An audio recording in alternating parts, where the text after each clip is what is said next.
a educação pública do Estado de Rondônia está de parabéns pela ação competente e inovadora da professora Elisângela Dauarmelina Suruí, da Escola Indígena Estadual Sertanista Francisco Mendes, em Cacoal, Rondônia, que foi premiada como Educadora do Ano por seu projeto de alfabetização na língua indígena Paiter Suruí.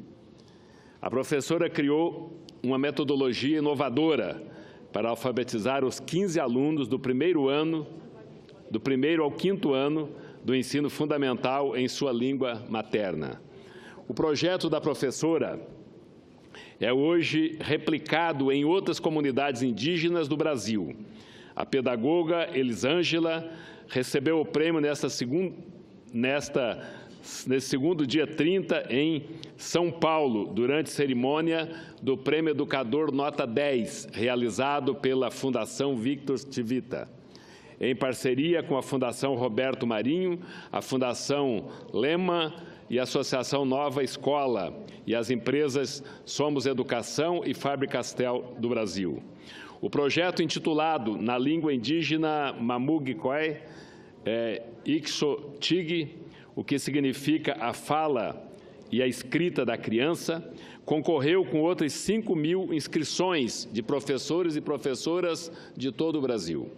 A escola onde a professora leciona tem apenas 33 alunos e é uma das 10 escolas localizadas na terra indígena dos Suruís, em Rondônia, em Cacoal, Rondônia, que tem cerca de 1.800 habitantes. Tanto a professora como a escola receberam dos organizadores uma premiação em dinheiro. Ao receber o prêmio, a professora Elisângela deu entrevista e afirmou que as línguas indígenas, por serem de tradição oral, estão com dificuldade de transmissão para outras gerações, pelo fato de que cada vez mais as aldeias perdem moradores para as cidades. O seu projeto mantém a língua indígena viva entre as comunidades e é desenvolvido em condições adversas na Escola Sertanista Francisco Meireles, em Cacoal, com pouca infraestrutura, onde a sala de aula era praticamente o único lugar interno disponível aos alunos. Eis o que diz a professora em entrevista à imprensa: os alunos estão muito distantes, a realidade deles é outra. Na escola não há computadores, internet, quadra esportiva ou biblioteca. A escola tem 3 salas de aula, uma cozinha, um refeitório e 2 banheiros, afirmou a pedagoga, a quem parabenizo neste momento e rendo as nossas homenagens a ela e ao seu projeto educacional. Faço dessa tribuna uma observação de que, quando fui governador do Estado de Rondônia, no período de 1995 a 99, tive relações políticas próximas com as comunidades indígenas do meu Estado.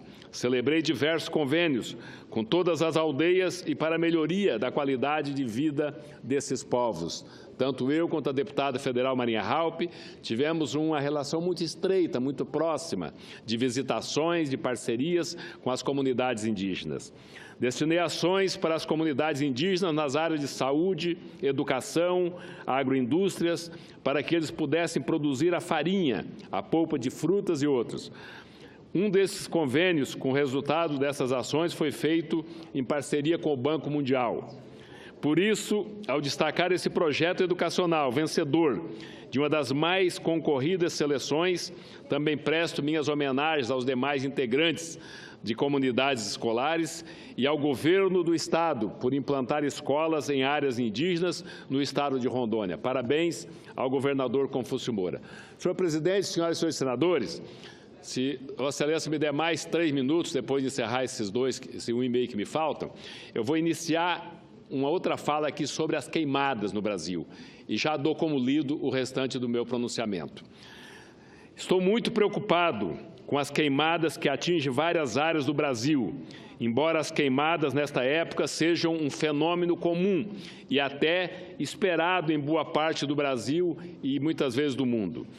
O ano de 2017 está sendo atípico, tanto pela quantidade de focos de incêndio, quanto pela destruição causada pelas queimadas mais graves. O Instituto Nacional de Pesquisas Espaciais, o INPE, já identificou o mês de setembro deste ano como de maior número de queimadas desde que esses registros começaram a ser feitos, em 1999. Foram quase 111 mil focos em todo o país, boa parte em áreas sensíveis de conservação ambiental. No total, mais de 1 milhão de hectares foram destruídos apenas nas unidades de conservação. Desse 1 milhão, praticamente metade foi devastada apenas em setembro, mês que foi 2 vezes mais devastador do que setembro do ano passado. O presidente do ICMBio esteve comigo hoje e disse que na quantidade de focos realmente foi o maior, mas em extensão foi menor do que nos anos anteriores. Em outubro, a mesma coisa, quase 190 mil hectares queimados, o dobro do mesmo período de 2016. O Piauí foi um dos estados mais castigados, com aumento de 30% nos focos de incêndio em relação a 2016. Rondônia apresentou um crescimento similar. Em julho, por exemplo, foram 1.280 focos de incêndio no estado, contra 960 em 2016, um aumento de 33%. O mesmo aconteceu em outras regiões do país. O caso mais grave, sem dúvida, senhor presidente, foi a da Chapada dos Veadeiros, nos últimos dias. Foi o maior incêndio da história do parque e foi castigado durante toda a segunda quinzena de outubro. O incêndio foi finalmente controlado no último dia 28, com a queda de uma forte chuva na região. Mas lá estavam os bravos bombeiros, aviões, helicópteros, brigadistas de incêndio, tentando salvar aquela rica reserva, aquela floresta. O saldo final foram mais de 65 mil hectares consumidos pelo fogo, o equivalente a 25% da área do Parque Nacional da Chapada dos Veadeiros, um patrimônio natural da humanidade, com milhares de espécies de animais e vegetais, um dos principais pontos turísticos do Centro-Oeste. Um incêndio dessas proporções acarreta consequências graves em vários níveis. Nas cidades mais próximas do parque, Cavalcante e São Jorge, foi declarado estado de emergência e os hospitais ficaram lotados de pessoas com problemas respiratórios causados pela fumaça. A economia da região, fortemente apoiada no turismo, sofreu com a grande queda no influxo de visitantes e com o fechamento emergencial do Parque Nacional. Mas talvez os maiores prejuízos sejam ambientais, com a morte de intocáveis espécimes da fauna e da flora.